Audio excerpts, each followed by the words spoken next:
Assalamualaikum warahmatullahi wabarakatuh. Kembali kini saya akan membuat konten terbaru, yaitu kita akan nonton sekarang itu kasus yang lagi marak, yaitu tentang judi online. Aduh Gusti, ya judi online sangat membahayakan sekali, apalagi di generasi muda. Nah, di sini saya akan melihat beberapa konten di channel YouTube. Kita akan lihat langsung ya, bagaimana sih bahayanya judi online itu.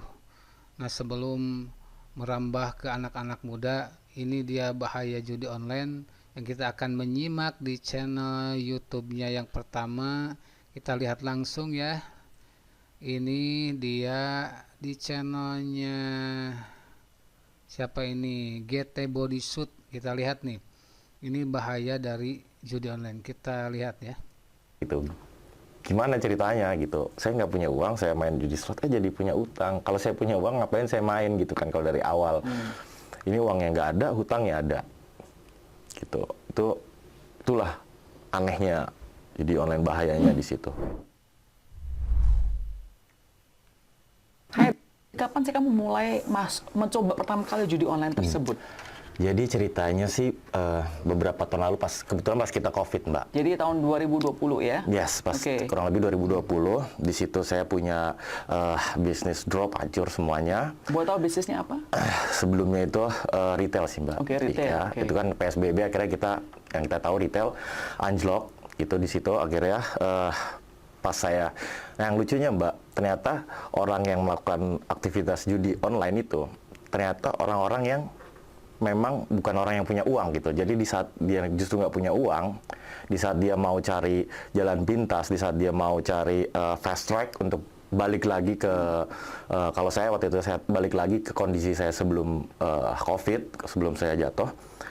Nah, justru disitulah saya nggak punya apa-apa dan mungkin nggak sabar, malah nggak mau merintis lagi atau apa. Desperate lah. Di situ ya betul, untuk orang-orang desperate sih lebih tepatnya. Oke, terus ceritain dong gimana kamu tiba-tiba kok bisa nongol tuh judi online? Bisa ceritain nggak? Awalnya sih mungkin saya salah gaul ya. Awalnya ada teman-teman yang udah duluan gitu dan juga saya tahu gitu. Memang udah ada nih judi online dan teman-teman saya yang desperate tadi udah. Tuh, itu dia ya Lur. Jadi bahaya judi online itu sebenarnya yang pertama adalah pergaulan. Aduh, ibu-ibu, bapak-bapak, hati-hati ya. Anak-anaknya tolong diperhatikan di dunia digital sekarang ini. Situs-situs judi online sangat marak sekali. Nah, yang pertama adalah perhatian dari orang tua, pergaulan dari lingkungannya ya. Ini bang ini adalah korban dari judi online. Sebenarnya kasihan sekali lihat cerita-ceritanya ya. Nah, kita lanjut lagi apa yang akan diceritakan oleh si abang ini tentang judi online. Kita lanjut ya. Melakukannya terlebih dulu, terus saat kita memang punya uang secara finansial oke gitu, kita nggak butuh judi online. Tapi saat udah terjadi kondisi seperti itu, mulailah saya tanya-tanya ke teman-teman kan, itu gimana mainnya, itu apa sih? Gitu. Kok kalian waktu itu kan untuk kita posting-posting di sosial media, flexing gitu-gitu kan, apalagi untuk judi online kan masih belum seketat tight sekarang ini ya, Mbak ya, masih terus dia ngepost saat menang ternyata dia cuma ngepost saat menangnya doang kan, kalau kalah dia nggak mungkin ngepost ya, Mbak ya. Nah, dari situ sih awalnya akhirnya saya cari tahu, akhirnya saya terjun lah di situ, saya coba-coba gitu. Jadi bukan karena tiba-tiba kamu lagi searching internet tiba-tiba muncul iklannya, enggak ya?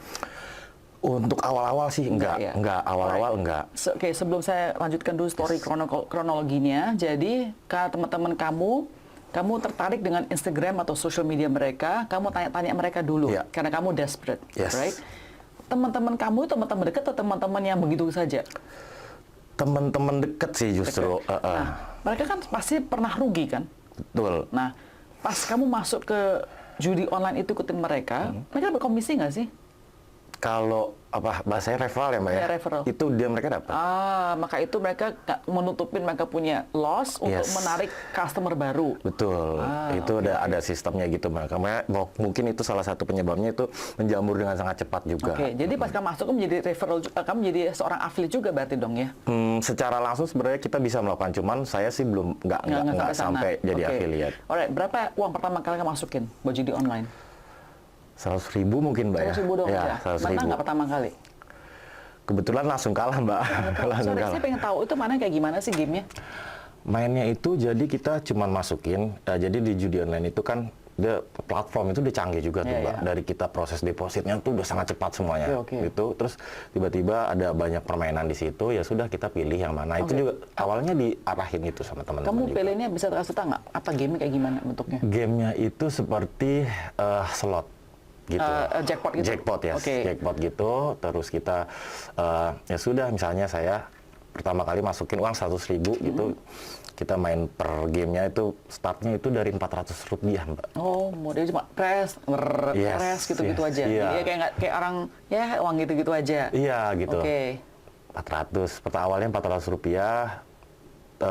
maksimumnya itu satu kali pencet lomba maksimumnya itu bisa sampai 1 juta Mbak. Satu kali pencet itu ya sudah. Tapi saya karena awal-awal 400 dan langsung kalah sih kebetulan Mbak. Langsung kalah tuh awal-awal. Saya juga bingung kalau masuk 100.000 padahal mencetnya 400 kok masih kalah juga gitu kan. Harusnya panjang kan saya mikirnya di situ udah. Nah dari situ barulah penasaran saya, sifat penasaran nggak mau kalah saya, dan itu udah keluar semua. Akhirnya kita tambah lagi. Terus? Akhirnya adalah satu titik saya udah nambah itu mungkin udah hampir main udah 6 bulanan itu baru mulai naik masukin uangnya. Oh ya Lur, aduh itu dia bahaya judi online itu kayak ngerokok ya kayaknya. Jadi satu kali coba kemudian meskipun kalah tapi dia bahasa Sunda itu dedeyeun gitu ta. Jadi bahayanya ya. Nah kita akan lanjut nih di channelnya Sukses Before 30. Ini si bapak ini hebat nih bicaranya, kita simak dulu ya, yaitu mengenai judi online. Ini yang saya tangkap itu yaitu orang-orang Indonesia yang bekerja di Kamboja ya. Jadi kebanyakan bermain di judi online itu orang Indonesia yang tinggal di Kamboja. Populasi kaum mudanya itu sangat berkurang drastis. Jadi populasi Gen Z ya, ibarat kata yang kerja umur 18 sampai 25 ini berkurang drastis. Nggak berkurang aja tapi drastis. Penyebabnya? Kayak sepi. Mereka itu pada hijrah ke Kamboja untuk menjadi admin judi online. Cilaka. Bahkan kalau menurut cerita dari murid-murid saya itu di sana itu sampai ada kampung Medan. Salah satu saudara saya kan juga di sana. Jadi admin judi online. Ya ketemu bos yang baik ya gajian begitu. Tapi kalau ketemu yang scam, diperjualbelikan. Akunnya atau orangnya? Orangnya diperjualbelikan. Ya ampun. Rata-rata mereka itu nggak ada namanya bandar judi online yang menjalankan bisnis perjudiannya. Kemudian kucing-kucingan dengan oknum itu tidak ada. Kalau seperti itu dia operasi sendiri gitu kan, tanpa ada gini, seminggu 2 minggu udah kena bos. Artinya aparat kita itu tahu. Wow, nah berarti judi online itu mungkin sudah dulu semuanya simak ya, ternyata banyak yang tahu, jadi tidak tersembunyi sebenarnya ya. Ini masalah-masalah besar, naudzubillahi min dzalik. Mudah-mudahan kita semua dijauhkan dari namanya judi online. Nah, ini dia selanjutnya dari channelnya Bang Abraham Samad. Ini dari pengakuan yang tadi kayaknya nih. Penjudi online dia itu sampai mengeluarkan 3 miliar. Aduh Lur, bahaya nih.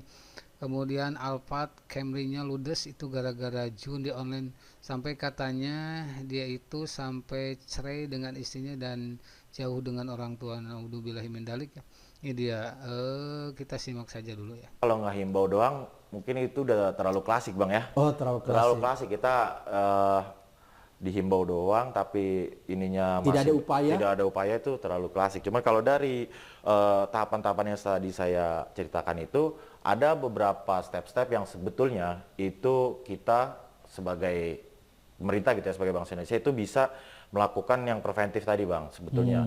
Jadi yang saya tahu kemarin-kemarin itu hanyalah pemblokiran website gitu. Nah, pemblokiran website sendiri saya pikir itu sangat tidak efisien gitu, karena sampai hari ini pun kalau kita cek kita pasti masih bisa buka Bang. Walaupun pemerintah sudah memblokir. Betul. Kan dia mengklaim sekian juta atau sekian puluh ribu website sudah diblokir, tapi yang tumbuh jutaan gitu. Kayak menurut saya kalau blokirnya itu kayak setengah hati gitu, Bang. Nggak serius. Ya, jadi kayak domainnya di websitenya di blok, tapi dalamnya enggak. Jadi si pemilik website cuma ganti atasnya doang, cuma ganti websitenya doang gitu. Itu pertama. Saya pikir kalau memang di situ nggak bisa ya sudah gitu ya. Karena bagi saya di website itu aja sekarang Bang lebih sulit buka pornografi daripada judi online. Oke. Gitu, karena mungkin yang satu ada duitnya, satu enggak kan. Kalau dulu pornografi susah gitu kan. Berikutnya yang bisa kita lakukan itu adalah dengan proses transaksi uang masuknya itu Bang. Proses transaksi uang masuk. Yang saya ketahui Bang, kalau kita mau bikin QRIS atau bikin virtual account gitu Bang itu kan prosesnya panjang Bang dibanding pribadi. Pasti harus minimal punya usaha apa gitu kan. Ada verifikasinya. Ada verifikasinya. Nah, itu pun kita kecolongan itu Bang. Jadi kalau misalnya kita transaksi di judi online tadi dengan proses QRIS, itu di situ nama toko gitu Bang. Nama toko apa, dan itu kita transaksi ke situ, udah itu dipakai tuh sama website judi Bang. Dipakai oleh website judi online, dan mereka tuh connect API Bang. Oke. Jadi real time Bang, yang tadi saya bilang 1 detik masuk itu real time, dan merchantnya nggak cuma satu, scrolling Bang. Jadi kan banyak gitu Bang ya. Dan saya yakin, saya percaya banget itu sehari ratusan, malah bahkan bisa miliaran per merchant gitu. Nah, apa ini? Ada kebocoran data kah? Atau apa ini? Kan karena sifatnya udah perbankan yang seharusnya sangat konfidensial gitu Bang ya. Kok bisa gitu kecolongan untuk proses itu.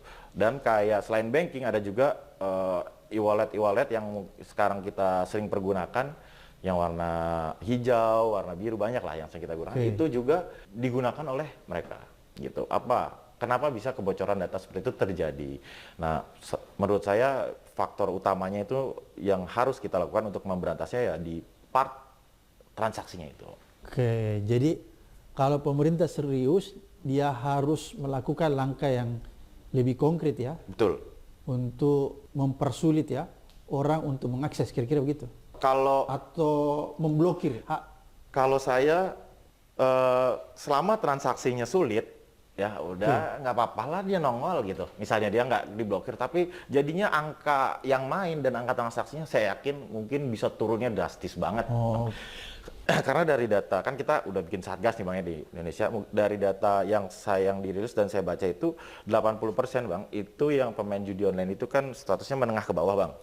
Setengah menengah ke bawah. Nah, itu berarti saya asumsikan si 80% ini mereka melakukan top up depositnya itu pasti mungkin kebanyakan dari warung, dari store-store offline tadi Bang. Oke.